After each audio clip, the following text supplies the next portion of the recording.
Howdy folks, my name is Richie, aka... Ooh, loot.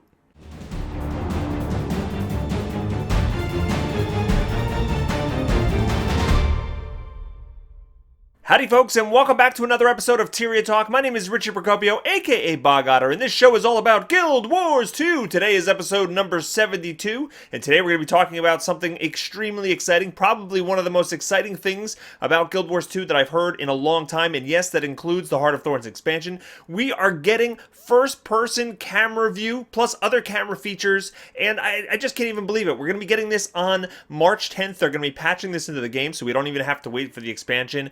And even though I was at ArenaNet, just this week, this feature was not previewed to us. It wasn't mentioned to us at all, so this is a complete surprise to me. So I'm going to go over all the changes and why I think this is such an important feature for the game and why I'm super excited about it. So yes, they're going to be inserting first-person camera. So if you're not aware, in Guild Wars 2, you can't like forward the camera in any closer than this right here.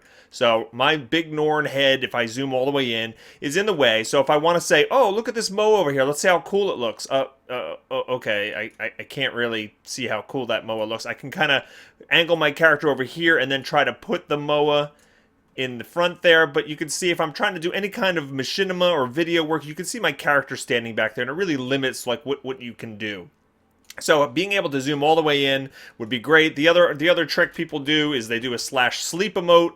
And the Moa is not going to cooperate. Get over here. But you can see what I mean. You can kind of simulate a first-person mode by laying down, but then you can't move. So, again, it's very limited. You killed my example Moa. How dare you kill my example Moa? Who are you? Catalactica. She thinks I'm dead. She's trying to res me. I'm going to surprise you.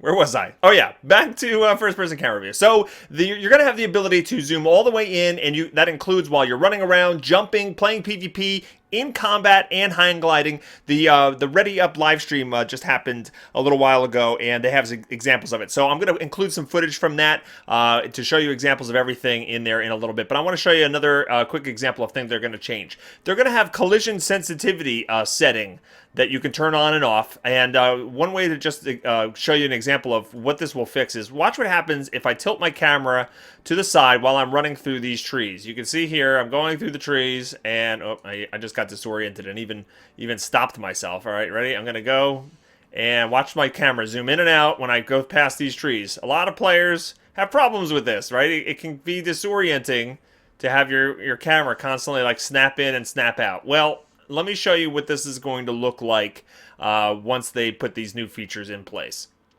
All right, let's take a look at the old collision detection. You can see how the camera is snapping in and out. This is from the Ready Up live stream that Guild Wars showed. And here's the new collision detection.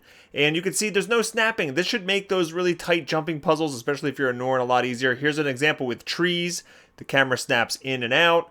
And then once they change it to the new setting, you'll see that it's just a smooth run through this little forest here. Now, there's going to be a slider that you can set so that you can tell it basically how much of the screen you want it to fill up with stuff in the foreground before the camera will actually snap. By default, it's 50% of your camera has to be filled before it will snap forward, but you can kind of adjust that to your liking. I think this, I wasn't even like, I wanted first-person camera mode. I wasn't even thinking about things like this, but this should just make the game just feel that much better while you're running around, especially as some of the larger characters.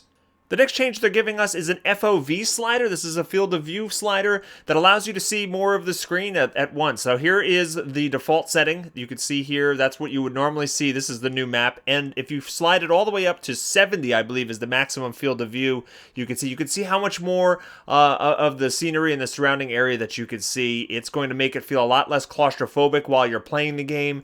And you can also set it to be a 25 FOV. So there's a slider that you can go all the way to like this close.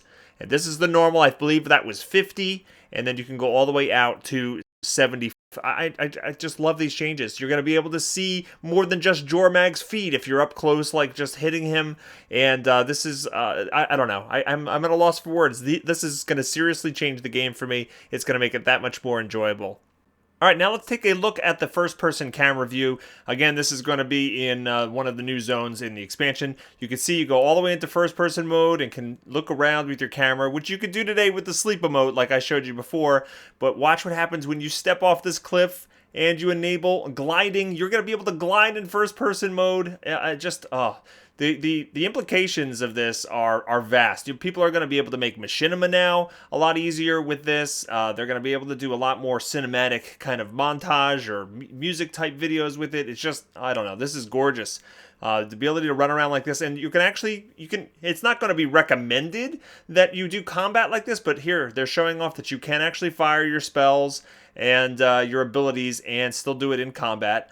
They said it's probably very playable to do it this way, but you'll probably, if you want to be competitive or if you're doing a very difficult content, you probably want to see if you're actually standing in a telegraph or a bad area, or you want to be able to see their area behind you. Now, anybody who is worried about being able to change the field of view or zoom your camera out or be able to do these kind of things, giving you some sort of advantage in world versus world, well, they made a point on ReadyUp to say that some players are actually doing that already. They are distorting their screens using various techniques that aren't well known in order to see over walls and different things. And so there is a population of the player base that's already using camera tricks basically to get an unfair advantage. So this is going to put these options in for the general public to use and level the playing field, and at the same time give players more control over their camera. So I think this is just going to be a fantastic change. There's going to be a couple other camera sliders and options that you can select. There's a position slider that allows you to select your horizontal and vertical position relative to your character, so you can offset the character slightly to the left or right like you can now, the over-the-shoulder view, and you can also, set your positions, basically the height of the camera on your character. And no matter the race or the size, the camera will now focus on the character's head by default, so this is going to give Norn players a relatively taller feeling than anyone who's playing like an Asura. There is an adjust camera to character height toggle going in, and when you uncheck it, the camera will actually move to a consistent position above the character's feet, regardless of how big or small your character is. So right now on the screen, you're just getting an idea of what these new camera settings can look like while you're roaming around places like Divinity's Reach. You can see it probably has the enhanced field of view enabled and the first-person camera, and it's just gorgeous. I don't know how else to say it. I've been waiting for this for a long time. Those of you who have followed my channel for a long time know that I've been asking the developers about this.